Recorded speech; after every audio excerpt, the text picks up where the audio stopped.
안녕하십니까. 정성산TV입니다. 탈북민 단체인 사단법인 큰샘이 페트병에 쌀과 USB 메모리 등을 담아 북쪽으로 보냈다고 밝혔습니다. 박정호 큰샘 대표는 오늘 KBS와의 통화에서 오늘 오전 11시쯤 인천 강화도에서 페트병 300개의 쌀과 USB 메모리, 1달러 지폐 300장 등을 담아 바다로 띄워 보냈다고 말했습니다. 박 대표는 이어 USB에는 성경 내용과 찬송가, 한국 드라마와 미국 액션 영화 등을 담았다며 2016년 이후 매달 2차례씩 정기적으로 보내고 있다고 덧붙였습니다. 잇따른 탈북민 단체들의 대북전단 살포에 북한은 어제도 오물풍선 500여 개 살포로 맞대응했으나 탈북민 단체들은 전단 살포를 이어간다는 입장입니다. 박상학 자유북한운동연합 대표는 오늘 KBS와의 통화에서 이달 초에도 대북 전단 30만 장가량을 날려보냈었다며 앞으로도 우리 대한민국의 모습을 있는 그대로 우리 탈북자들이 사는 모습을 북한 동포들에게 알려주고자 한다고 말했습니다. 이민복 대북풍선단장 역시 KBS와의 통화에서 지난 15일에도 전단 60만 장가량을 날려보냈다며 지난달에도 두어 번 정도 날려보냈는데 앞으로도 풍향이 맞을 때마다 날려보낼 계획이라고 말했습니다. 이어 그전에도 탈북민 단체가 어제 대북전단 20만 장이 담긴 풍선을 날려보낸 데 이어 오늘은 다른 단체가 쌀이 담긴 페트병 500개를 서해 바다에 띄워 북쪽으로 보냈습니다. 쌀과 구충제, 1달러짜리 지폐에 북한군을 소재로 한 인기 드라마까지 넣었다는데 어제에 이어 오늘도 북한은 반응을 보이지 않고 있습니다. 쌀이 든 페트병을 바다를 향해 멀리 던지자 조류를 타고 곧장 북쪽으로 떠내려갑니다. 2015년부터 북한에 쌀 보내기 운동을 해온 이 단체는 2리터 크기 페트병 500개를 인천 강화도에서 띄워보냈습니다. 병 하나에 생쌀 1kg이 담겼고 구충제와 1달러 지폐, USB 메모리도 넣었습니다. USB엔 북한이 금지하는 성경과 찬송가 그리고 북한군 장교가 주인공인 인기 드라마가 담겼습니다. 북한 주민들이 배고픔과 어려움이 있으니까 조금이나마 도움을 주기 위해서 인도적 차원에서 보내는 겁니다.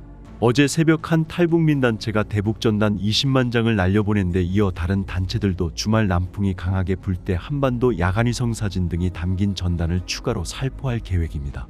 대북전단엔 100배의 오물을 보내겠다고 위협한 북한은 아직 특이할 만한 동향을 보이지 않고 있습니다.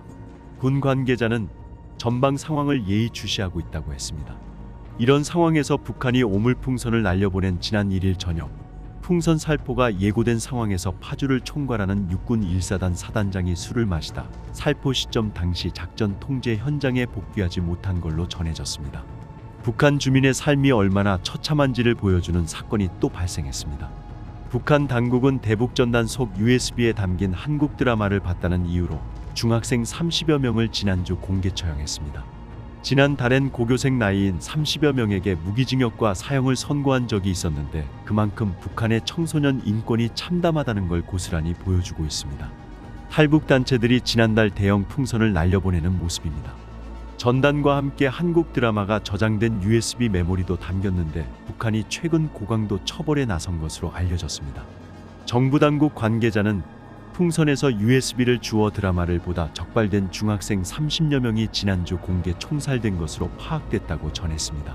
지난달 비슷한 이유로 무기징역이나 사형을 선고받은 청소년들은 17살 안팎이었는데 이번엔 중학생 나이 30여 명이 처형당한 겁니다.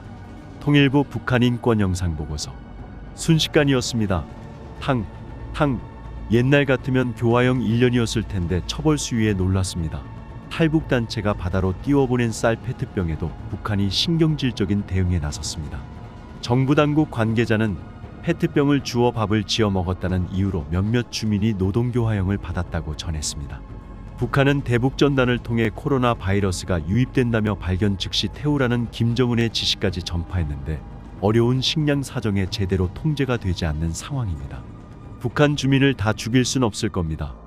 장마당 세대가 지금 외부 정보를 추구하는 상황이라 이제 막기는 역부족이지 않을까.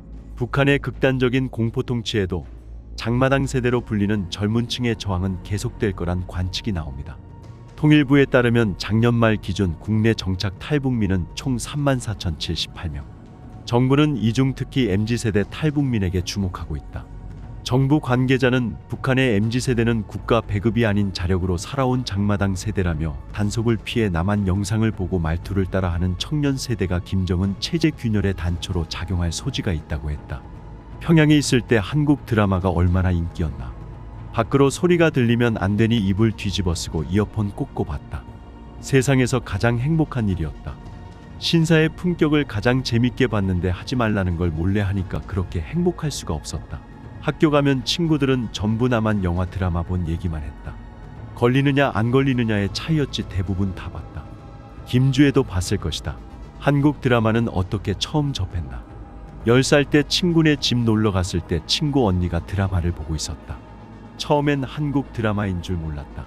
중국어 자막이 나오고 소리는 아주 작게 틀어놨는데 고마워요. 북한에선 뭐뭐해요 말투 안 씀 괜찮아. 북한말은 이럽다 이런 말이 들리더라. 분명히 우리말 같은데 한 번도 들어본 적이 없는 어투여서 깜짝 놀랐다. 엄마가 고등학생 될 때까지는 한국 말투 따라 할까봐 소리는 못 듣게 하고 화면만 보게 했다. 고1 때 처음 본 한국 드라마가 드림 하이인데 춤추고 노래하는 장면이 많아서 정말 신나고 재밌었다. 이후 웬만한 한국 드라마는 거의 다 봤다. 조선중앙TV나 노동신문은 안 봤나. 재미없어서 안 봤다.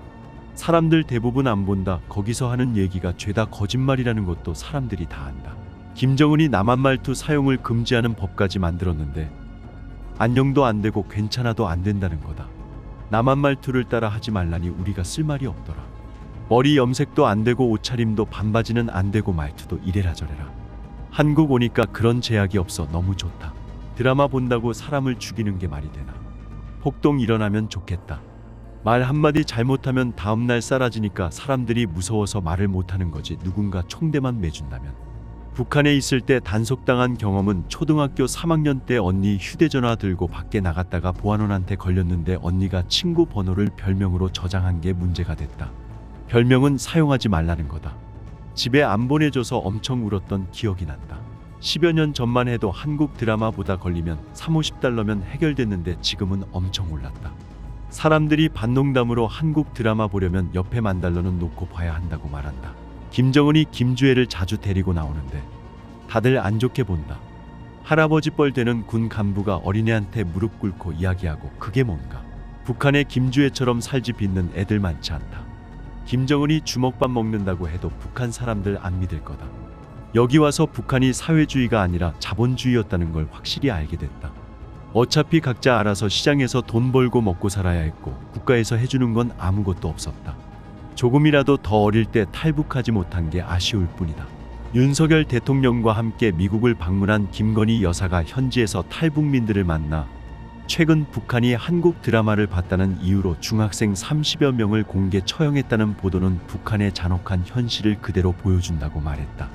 김건희 여사는 북한 억류 피해자와 유족, 북한 인권 개선 활동 중인 탈북민, 북한 전문가 등을 만나 갈수록 악화하고 있는 북한 인권 문제에 대해 오늘 이 자리에서 한 분 한 분의 말씀을 듣고자 한다며 이같이 말했다.